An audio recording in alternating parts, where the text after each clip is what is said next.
Jesus, então, ele vai ser espancado.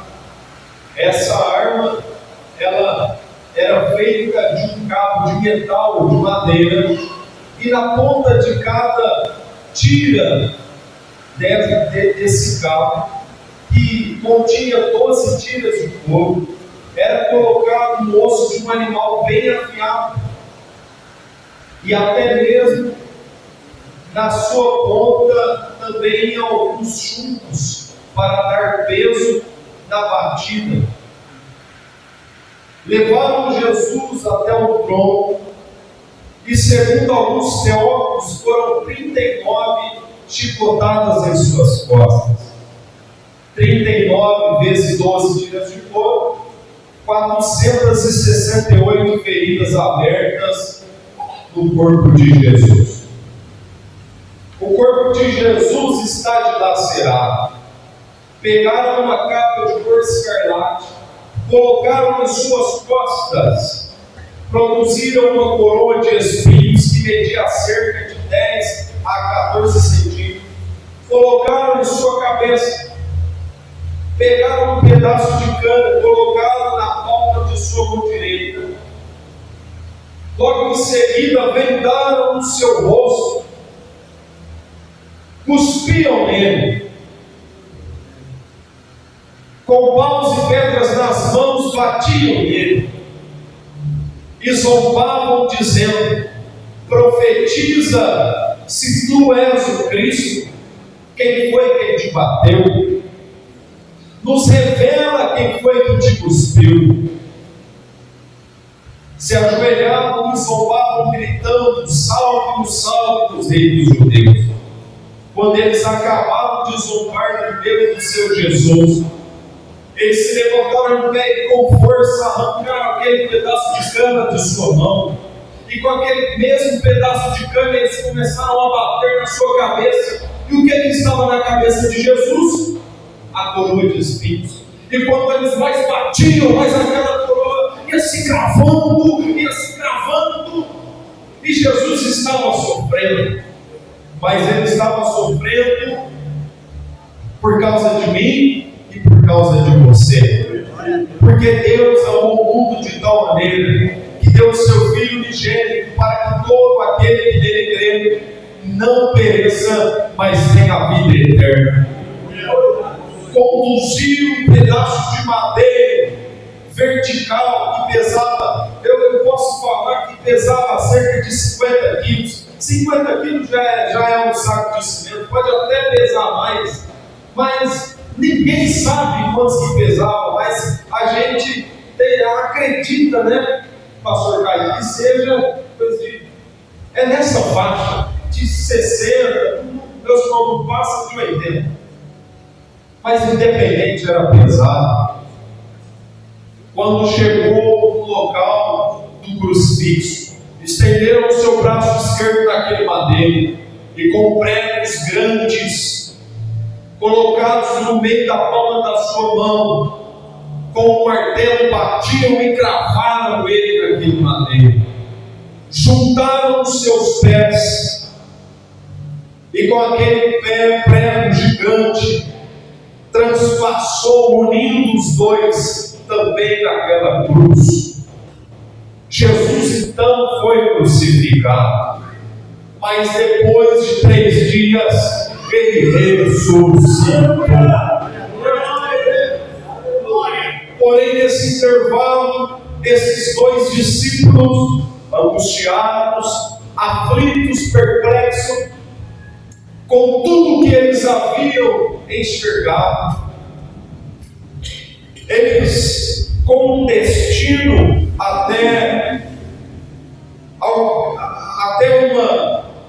uma aldeia cujo nome era Emaús, conversando entre si sobre tudo o que havia acontecido em Jerusalém, sobre tudo o que Jesus tinha passado, todo o sofrimento, toda a dor.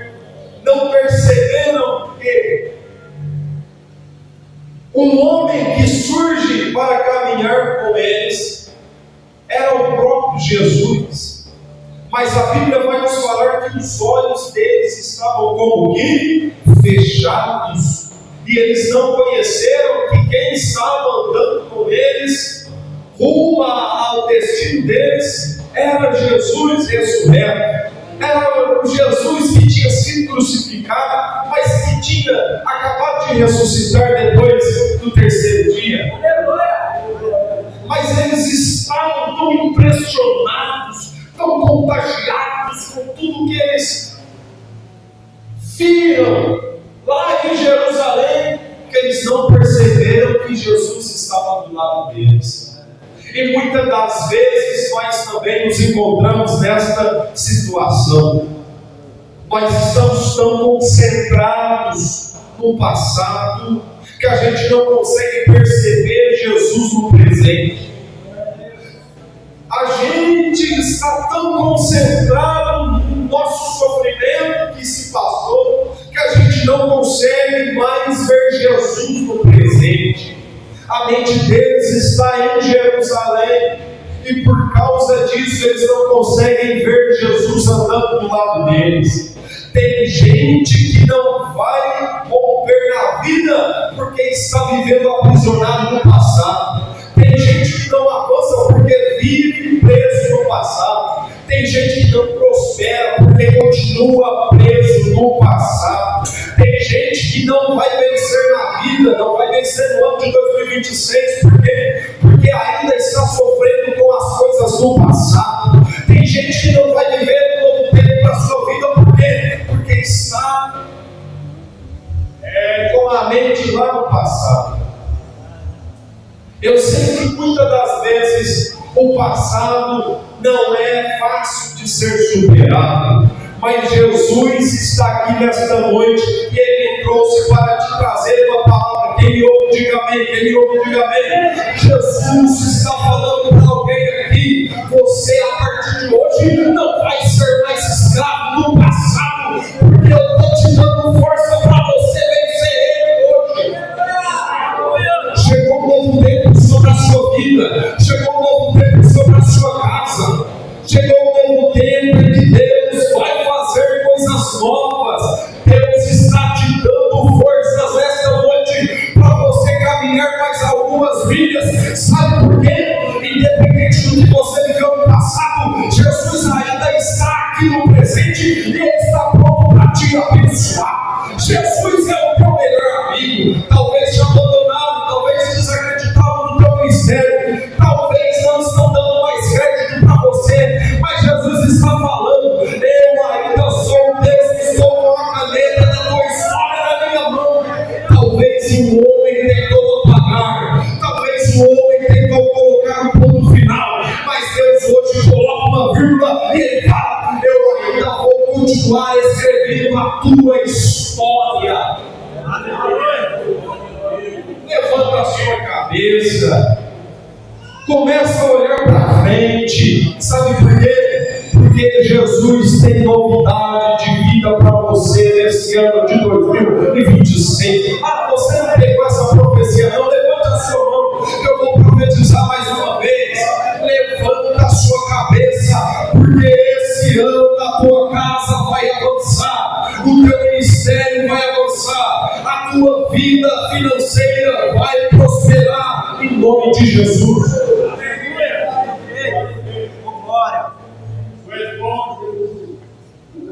Eles estão presos no passado, não percebem que Jesus está caminhando do lado deles, e Jesus, percebendo a conversa, Jesus então, Ele vai perguntar para eles uma coisa que me chama a atenção. Jesus olha para eles e fala: que palavras são essas que vocês estão trocando entre vós, e por que vocês estão tristes? Eu estou vendo que vocês estão tristes, mas que conversa que é essa? Jesus aqui se preocupa com duas coisas. Quantas coisas? Jesus se preocupa primeiro com as palavras que eles estão falando. Que palavras são essas? Segunda coisa, Jesus se preocupa com o sentimento deles. Jesus pergunta: e por que vocês estão tristes? Jesus sabe que, primeiro, a nossa palavra tem poder de bênção e de maldição. Então ele se preocupa com o que nós estamos falando por aí. Tem gente que não prospera porque ele só vive profetizando maldição. Ele só fala coisa ruim. Ele não se preocupa em filtrar o que sai da sua boca. Jesus, sabendo disso, ele se preocupa com o que sai da nossa boca.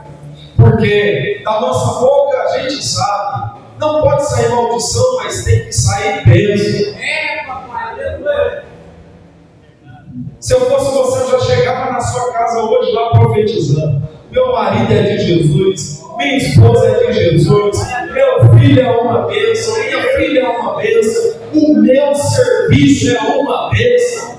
Tem gente que quando recebe, já amaldiçoou o dinheiro, essa lixaria, não dá para nada, e é por aí. Vocês estão entendendo o que eu estou falando? É desse jeito. Começa a profetizar, começa a abençoar, as coisas vão mudar. Outra coisa que muita gente às vezes acha que Jesus não se preocupa é com o seu sentimento. Jesus olha para eles e fala: por que vocês estão tristes? Jesus, mais do que ninguém, ele se preocupa com o seu sentimento. Muitas das vezes o problema é que nós não falamos com ele. É fácil. Aliás, hoje acabou, né? Aquele negócio de crente nas redes sociais lá, colocar nos status: estou se sentindo triste, né? Graças a Deus. Aleluia. Glória a Deus. Mas, diferente disso, a gente, quando está passando por um perrengue, começa a mandar mensagem para o amigo, de repente é para a mãe, é para o pai, ou até para o cachorro. A gente conversa com o cachorro e a gente esquece do principal, a gente esquece de Jesus.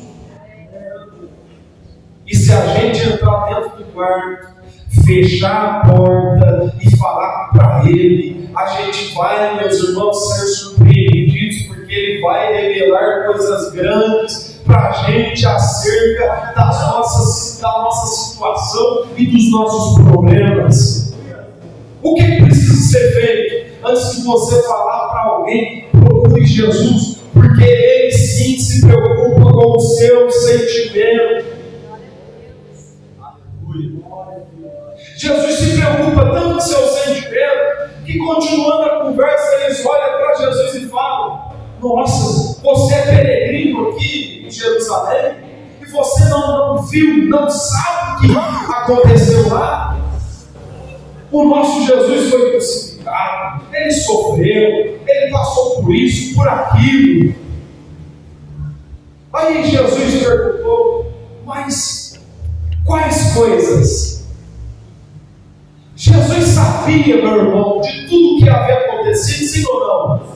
Porque foi ele mesmo que crucificado, foi ele mesmo que experimentou da morte, foi ele mesmo que experimentou da cruz, foi ele mesmo que experimentou de toda dor e sofrimento absoluto, ao ponto do seu suor sair, em vez de água, sangue. Você consegue imaginar essa pressão? Foi o próprio Jesus que passou por tudo isso. Mas Jesus aqui, ele chega a ser até engraçado e pergunta para eles: mas quais coisas? Pastor Bruno, onde está escrito isso, versículo 19? Aí eles respondem a respeito de Jesus do Nazareno, que foi varão profeta. Jesus se preocupa com o seu sentimento. Ele apenas quer ouvir a sua voz. Olha que simples. Aí eles estavam desacreditados, ao ponto de eles falavam que eles tinham esperança, versículo 21, que fosse ele que remisse Israel. Mas parece que não foi dessa vez. Porque porque já é o terceiro dia desde que tudo isso aconteceu e nada dele ressuscitar. Olha o que eles estão falando para Jesus. Aí eles olham para Jesus e até vai comentar: olha, algumas mulheres até dentre nós foram lá no sepulcro, se maravilharam, foram de madrugada, mas ninguém achou o seu corpo. Parece até que roubaram o seu corpo lá. Outras voltaram dizendo que viu uma visão de anjos, falando que os anjos estavam dizendo que ele vive. Outros que estavam conosco foram aos sepulcros e também disseram ser assim, como as mulheres haviam dito, porém ninguém sabe dele, ninguém viu ele. Então você quer saber de uma coisa? Mas vamos voltar para onde a gente da onde a gente nunca deveria ter saído. Existem experiências, existem processos, ou melhor, existem processos que a experiência do outro não vai servir para mim. Eles estão falando da experiência de terceiros. É por isso que eles não estavam acreditando que Jesus havia ressuscitado. Eles estão falando da experiência das mulheres, eles estão falando da experiência de terceiros, não da sua experiência.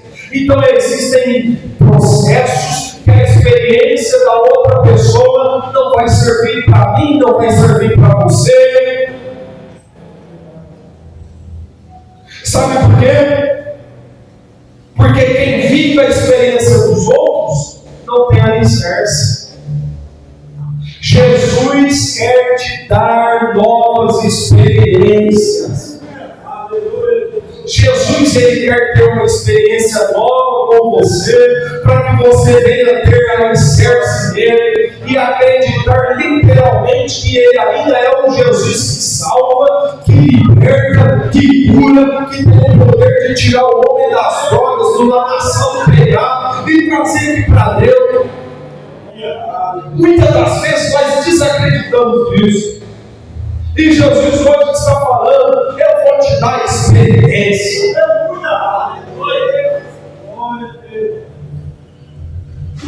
Meus irmãos, a Bíblia vai nos falar de Paulo que tiveram a sua orelha direita cortada por Pedro. Jesus estava no lugar quando isso aconteceu. Jesus se agacha, pega a orelha de Paulo e coloca novamente no lugar e restaura ali a sua orelha. E aquele homem sem orelha era um homem sem futuro. Por quê? Porque o sonho dele era ser sacerdote. E para ser sacerdote, Levítico capítulo 28 vai nos falar que não poderia haver nenhuma deformidade, não poderia faltar braço, nem perna, e principalmente a sua orelha direita, porque era onde o óleo da consagração descia. Jesus, ele sabe aonde está o seu problema. Jesus, ele conhece a sua dor. Jesus, ele sabe aonde ele vai pôr a mão. Eu estou com medo dessas experiências. Não. Jesus permitiu tudo isso acontecer com você, para que a glória dele venha a ser manifestada na sua vida. Jesus permitiu o sofrimento, Jesus permitiu a dor, para que a glória dele venha a ser manifestada sobre a sua vida. Eles estavam tristes, desesperançosos. Jesus, então, no versículo 25, ele vai repreender eles, dizendo: honestos e tardos de coração, vocês precisam acreditar em tudo o que os profetas disseram. Porventura, não confia que o Cristo padecesse todas estas coisas e entrasse na sua glória? Jesus renova a esperança deles, dizendo: é verdade tudo aquilo que te contaram, Jesus ressuscitou. Ou seja, Jesus está trocando a frustração pela esperança. A esperança que eles tinham perdido perdido, Jesus está trazendo de volta. Jesus está tirando de jogo a frustração e renovando a esperança e ensinando uma lição para eles. Sem sofrimento não há glória, sem a glória não há sofrimento. Aleluia! Se Golias não tivesse aparecido, Davi jamais seria ungido como rei. Você precisa entender isso. Tem luta que é para que Deus te abençoe. Tem problema, meus irmãos, que aparece na nossa vida que é bênção disfarçada. Tem coisa que a gente vai viver que a gente não vai entender, e também não é para a gente entender, é para a gente viver. A rotina precisa se acabar, o azeite precisa também se acabar, a farinha da panela muitas das vezes tem que ser pouca. Sabe para quê? Para que Deus venha realizar o milagre da multiplicação na sua vida. Tem tempestade que vai bater na sua porta para você se lembrar que Jesus ainda está no barco, e a tempestade veio porque você estava na frente do barco tentando dar a direção que não era para você dar, mas você quis deixar Jesus dormir na popa. A tempestade veio e você se lembrou dele. Tem problema que aparece na nossa vida que é para a glória de Jesus ser manifestada. Se for preciso, Jesus hoje se levanta, acalma a tempestade, o mar vai se trazer mudança, a farinha da panela não vai acabar, o gigante vai cair através do poder da sua fé. A muralha pelo ato da fé vai ser derrubada, mas você precisa acreditar que esse Jesus que troca a frustração pela esperança, que tira a dor do seu sofrimento e traz novamente a alegria que você perdeu.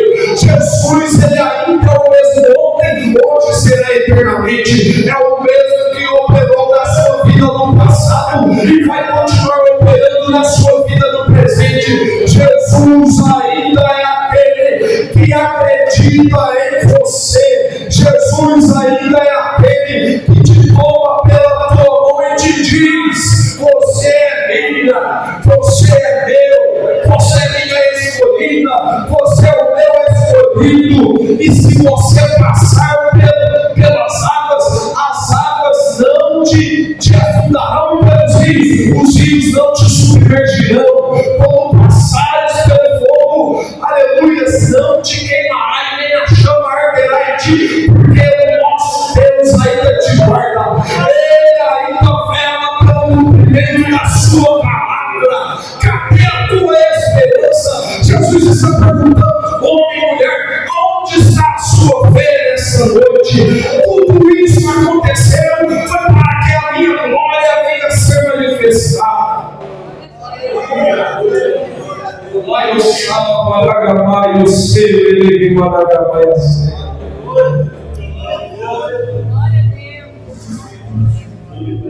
Porventura não ouvia que esse sofrimento viesse para que o Cristo se manifestasse e entrasse na sua glória.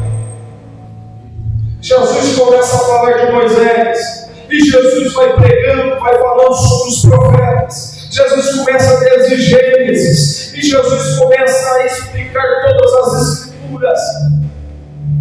Quando de repente eles chegaram até o local onde era o destino deles, e Jesus, a Bíblia vai nos falar que ele não parou. Jesus continuou andando. Jesus não ia parar. A Bíblia vai nos falar que Jesus ia para mais longe. Versículo 28.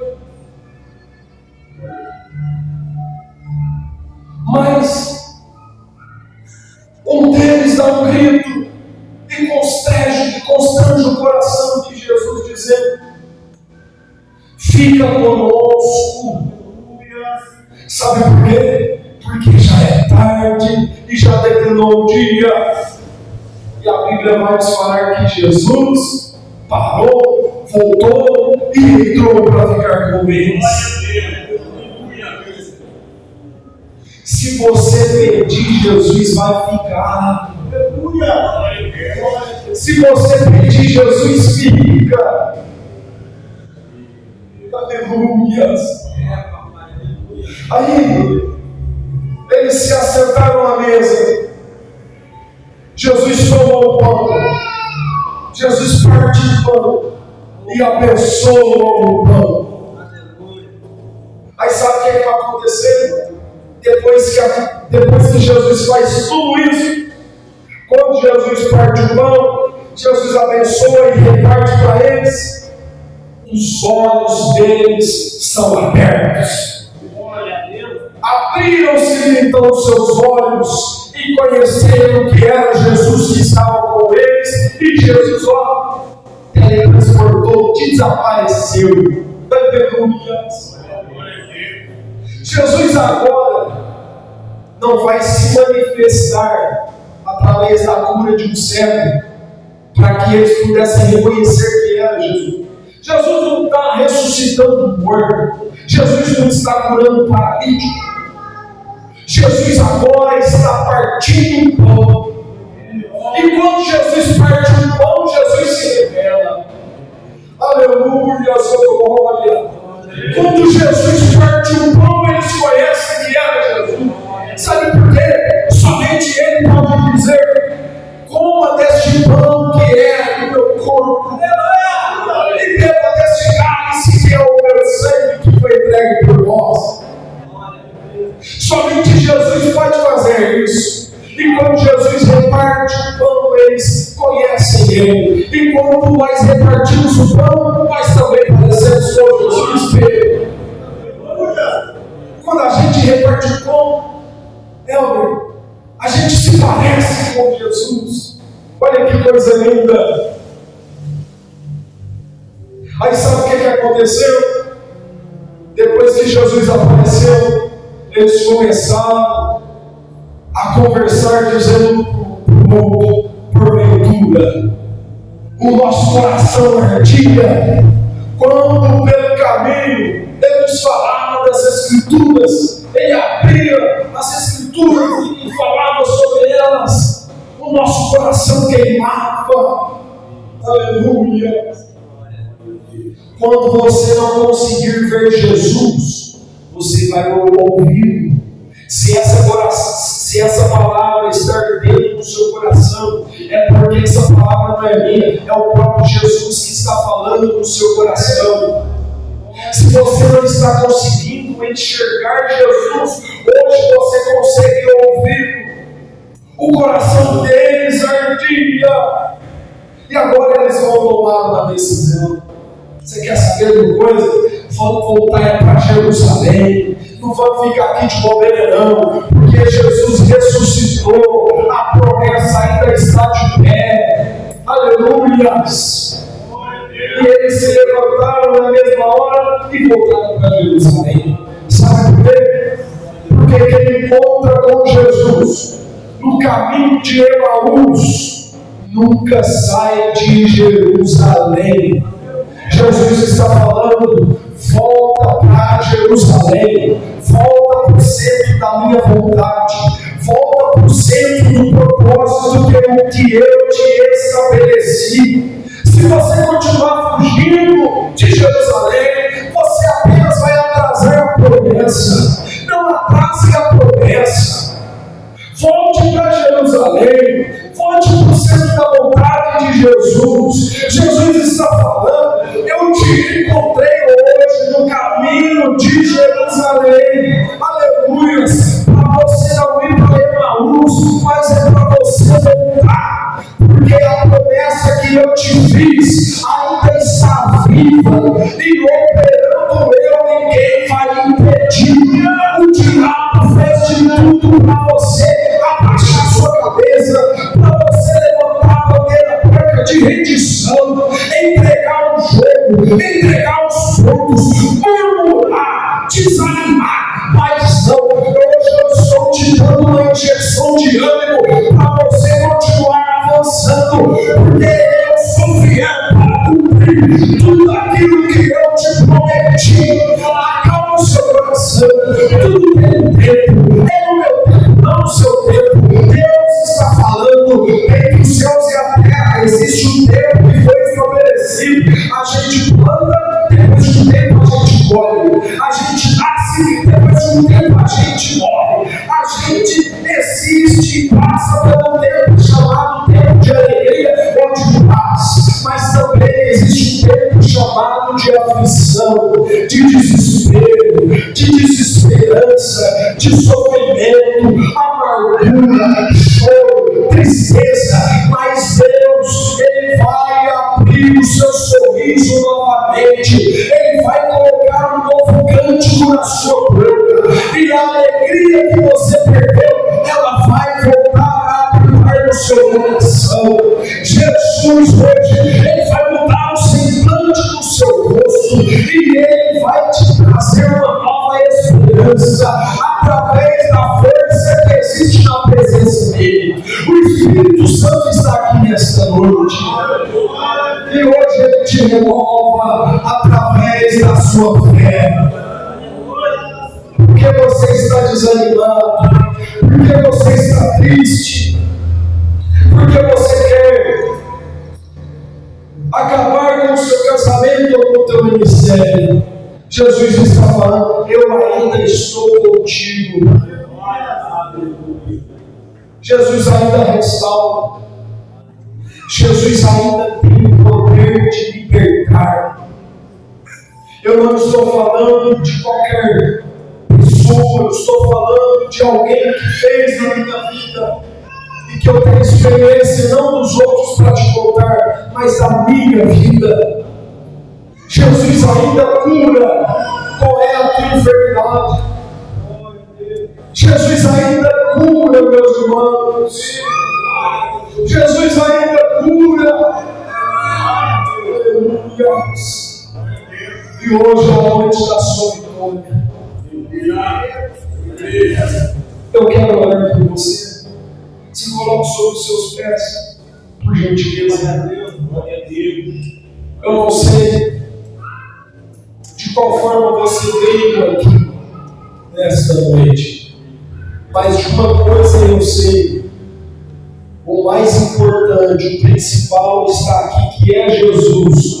Meu irmão, Ele pode resolver qualquer coisa. Qual é o teu problema?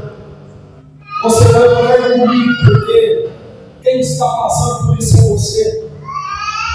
Daqui a pouco eu vou te contar para você fechar os seus olhos. E você vai falar com Ele. E quando você fala com Ele, eu também estarei abençoando a sua vida, estarei abençoando a sua casa. Mas esse é um momento único. Você precisa ativar a sua fé. Aleluia. Jesus, Ele vai fazer acontecer na sua vida. Com os olhos fechados. Com os olhos fechados. Coloque a mão sobre o seu coração. Vamos falar com Ele agora. Senhor Deus, cada um aqui tem um problema. Cada um passa por uma dificuldade. O Senhor conhece todos os corações e cada necessidade a qual cada um possui. E sabendo disso, Deus, nesse momento, nós todos juntos e unidos levantamos o clamor e a nossa petição, ó Pai, aqui esta noite, é para que o Senhor visite as nossas necessidades.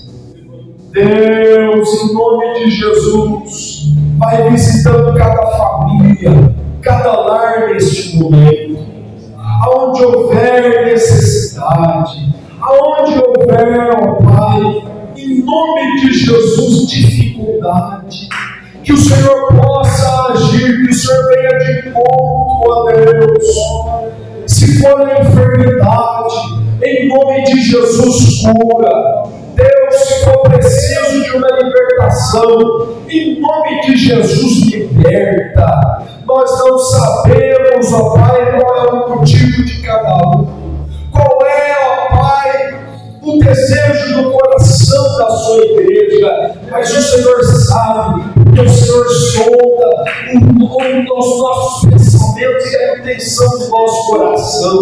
O Senhor esquadrinha ele. O Senhor sabe tudo que nós estamos passando. E eu te peço, em nome de Jesus, entra com a providência na nossa necessidade. Oh meu Deus, assim como o Senhor fez aqueles leão jejuar na sua cova, e fez, ó Deus, o teu filho dormir em paz, fazendo até aqueles leões de travesseiro. Ah, Jesus, nos dá essa paz. Ah, Deus, assim como fizeram com Sadraque, Mesaque e Abednego, jogando eles em uma fornalha aquecida 7 vezes mais, se apresente como o quarto homem da fornalha nesta noite, através da nossa vida. Deus, nós vamos profetizar e vamos dizer: quem me viu e quem me vê vai ter que se alegrar e vai ser testemunho aquilo que o Senhor vai fazer na minha vida, para também abençoar outras vidas e para alcançar outros ministérios. Em nome de Jesus, ó Pai, acalma a tempestade hoje, em nome de Jesus, que esse gigante perca a sua força e ele caia através da nossa fé. Derruba ele, Jesus.